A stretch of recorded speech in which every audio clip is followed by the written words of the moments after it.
Bonjour les terminales STI2D, voici une petite vidéo concernant les statistiques. Aujourd'hui, une toute petite vidéo pour des rappels de notions et de vocabulaire de statistiques à deux variables. Donc je vais faire des définitions orales et je vais reprendre des petits exemples. Alors attendez, là je suis en train d'allumer mon iPad. Et on va reprendre du vocabulaire point par point. Vous trouverez dans le contenu du cours d'aujourd'hui la totalité du cours en PDF. Je vous conseille de le lire, c'est un complément de cette vidéo. Je ne vais pas lire le cours dans cette vidéo, ça n'a aucun intérêt. Je préfère faire des rappels de seconde, de première et de besoins de terminale par rapport à des choses qu'on aurait peut-être pu oublier des années précédentes. Donc nous allons revoir juste dans cette partie 1 quelques vocabulaires de base.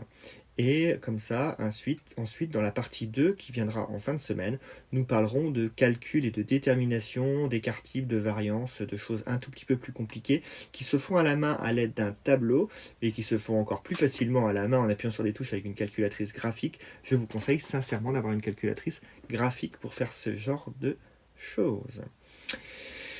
Donc, statistiques à deux variables. Pourquoi faisons-nous des statistiques? Alors déjà, allumons l'iPad.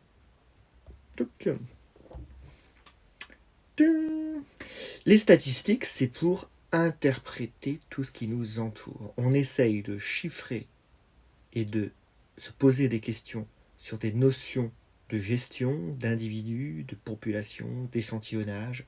Là, en ce moment, en plein Covid, nous avons des cas de Covid avec plein de données chiffrées dans les médias. Si on ne sait pas ce que donnent ces données, comment les interpréter, comment les interpoler, les extrapoler, terme que je vais définir par la suite dans des prochaines vidéos, il faut bien connaître son cours et bien connaître ses notions pour comprendre le monde qui nous entoure. Déjà, en statistique, il faut savoir que on commence toujours par une population.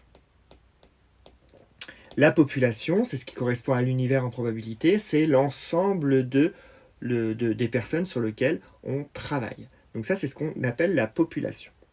Si je prends une part de la population, une partie de la population, on va avoir ce qu'on appelle un échantillon.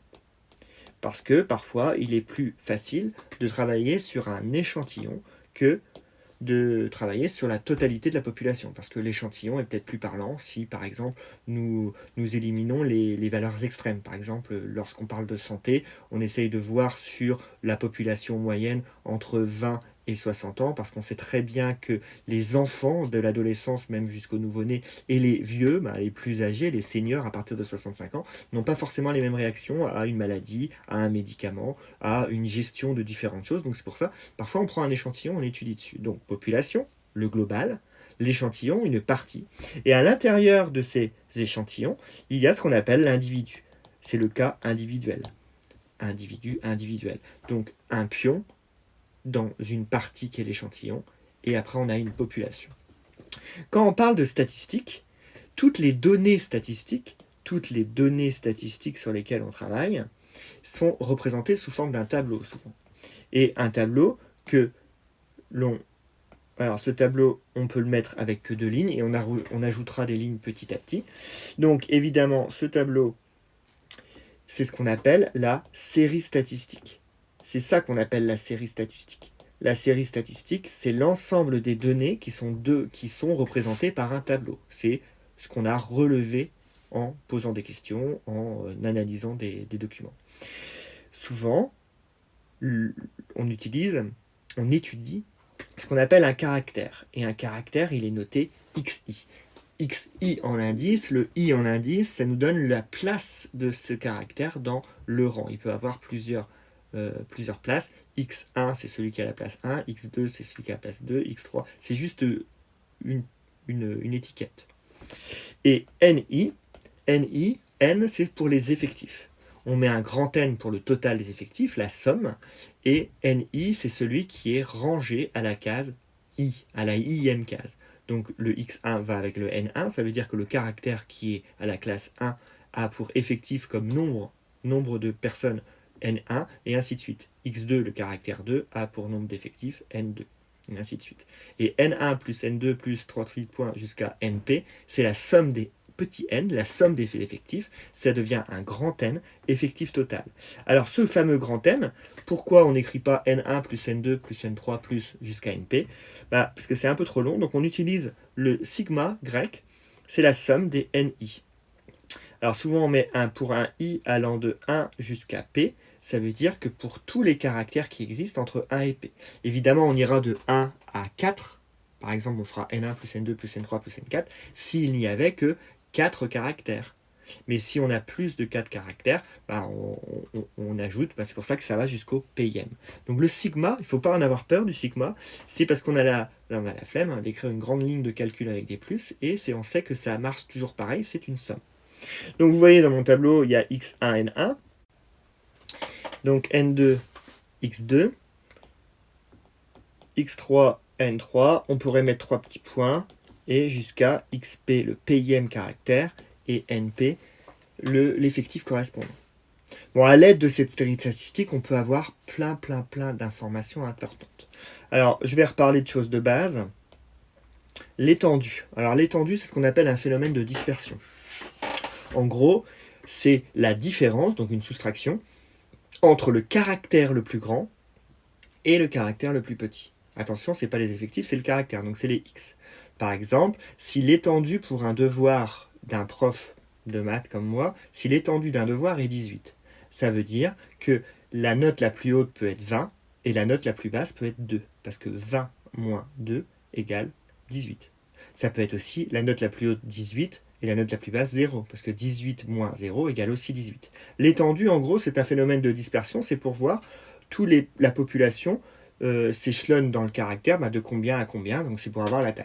Ce phénomène n'est pas très utilisé, cette étendue n'est pas trop utilisée, parce que pour l'interpréter, on ne peut pas savoir si la classe a été homogène, si tout le monde se trouve autour de la moyenne. C'est pas parce que l'étendue est de 18, ça veut dire que les notes utilisées sont entre 2 et 20, qu'il n'y avait pas un gros noyau dur, les 3/4 de la classe, qui ne sont pas autour de 11 ou 12 de moyenne. Donc attention, il faut faire attention. Donc l'étendue, c'est ça. Qu'est-ce que le mode?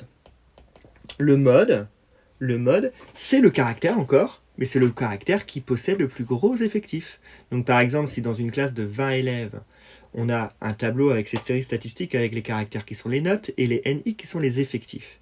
Le mode, c'est la note qui aura le plus d'élèves. C'est la note qui est le plus représentée dans la classe. Donc on regarde où l'effectif est le plus grand et on obtient le caractère. C'est ce qu'on appelle le mode. On peut aussi parler de classe modale de temps en temps, mais là c'est quand, par exemple, on étudie un caractère qui est dit continu. Alors qu'est-ce que c'est qu'un caractère qui est continu? Là vous voyez, dans mon tableau, c'est les xi, c'est des valeurs ponctuelles. x1, x2, x3. On aurait pu aussi avoir des intervalles de valeurs. Par exemple, si on relève dans la population des tailles. Le nombre de personnes qui mesurent entre 1m30 et 1m40, le nombre de personnes qui mesurent entre 1m40 et 1m50, le nombre de personnes qui mesurent entre 1m50 et 1m60. Vous voyez, c'est des intervalles de valeurs au niveau des caractères. Là, c'est ce qu'on appelle une série statistique avec des classes, avec des classes, oui, des intervalles. Donc c'est ce qu'on appelle un caractère continu. Et là, quand on parle de classe modale, la classe modale, c'est pareil que le mode, sauf que là, cette fois-ci, on cherche l'intervalle qui possède le plus gros effectif. Vous voyez la petite nuance. Avec tout ça, avec ce tableau, on peut calculer une moyenne. Donc la moyenne, que l'on note souvent x bar, la moyenne, c'est pas très compliqué, c'est 1 sur n, donc 1 sur l'effectif total, et c'est la somme des xi fois ni. Donc ça veut dire qu'on multiplie les caractères avec des effectifs, on les ajoute entre eux, donc n1x1 plus n2x2 plus n3x3 plus n4x4 plus 3 petits points, et on somme tout ça et on divise par l'effectif total. C'est ce qu'on fait pour calculer une moyenne de classe. Et donc ça, c'est ce qu'on appelle la moyenne, et on la note x bar. Pour l'instant, est-ce que vous me suivez? Oui, je pense que tout va bien. Et principe de calcul, l'écart type, on va pouvoir calculer l'écart type aussi. Donc l'écart type et la variance, je verrai ça dans une autre vidéo, parce que là, ça, c'est un phénomène de dispersion qui est très important. C'est l'écart type qui va nous permettre de savoir si la population ou l'échantillon se retrouve autour de la moyenne globale. En gros, si on a une certaine homogénéité de la série statistique. Si notre écart type est grand, ça veut dire que la population est dispersée. Donc ça veut dire que c'est complètement dispersé par rapport à la moyenne. Que si notre écart type est tout petit, nous avons un rayon qui est plus court. Et donc en gros, toute la population se retrouve autour de cette moyenne. Donc c'est là que l'interprétation est très très très importante. Grâce à cette série statistique, attendez, je rallume mon iPad, on peut tracer un nuage de points. Donc on utilise toujours un repère. Donc là, ici, on met souvent les XI, et là, ici, on met les NI. Ce qui va nous permettre d'avoir un nuage de points. Donc là, je les mets un peu au hasard. Donc ce qu'on appelle un nuage de points, c'est la représentation globale de cette série statistique dans un repère orthonormé. Et donc là, on voit bien qu'on peut essayer de relever une tendance. Là, le nuage de points que je viens de faire, on a vraiment l'impression qu'on a une ascendance, donc on a l'impression que c'est croissant. Eh bien, c'est le cas. Et il existe différentes méthodes. Donc la méthode d'ajustement affine. Voilà. Là, des méthodes de Mayer. La méthode de Mayer, c'est avec les points moyens. Il existe la méthode des moindres carrés, c'est qu'on fait apparaître la droite de régression. Et toutes ces choses-là vont nous faire apparaître ce qu'on appelle une tendance. Alors une tendance, c'est une droite, voilà, une droite qui va nous permettre de prédire l'avenir. Parce que si on a une tendance, si le schéma, si notre population est modélisée d'une certaine façon, ça veut dire qu'on peut interpoler ces points. L'interpolation, ça veut dire qu'on peut créer une fonction algébrique qui va nous permettre de représenter cette tendance, et comme ça on va pouvoir prévoir les choses. Par exemple, si on a des données jusqu'en 2017-2018, et si on imagine mathématiquement que la tendance sera la même en 2019, 2020, 2021, on peut ainsi, grâce à cette modélisation, grâce à cette droite de régression, et uniquement graphiquement ou facilement par le calcul en remplaçant les valeurs de x par une valeur chiffrée, on peut estimer, on peut interpréter une donnée. C'est quand même assez intéressant. Ça peut marcher aussi en gestion. On a par exemple des bilans comptables sur différents trimestres. On sait que parfois on a des trimestres qui sont un peu plus soft parce que, je sais pas, si on est vendeur saisonnier, ça marchera mieux l'été que si on est au début du printemps. Donc ça nous permet de faire un tableau d'amortissement, un tableau de données, et de voir si notre chiffre d'affaires augmente. Ça nous permettrait par exemple de demander à notre banque des investissements, et cette banque, si elle nous voit les tableaux et les projections qu'on a fait correctement avec cet ajustement, pourra peut-être nous prêter pour investir et encore gagner plus d'argent et faire de la gestion plus globale de notre entreprise et avoir une vue de l'avenir.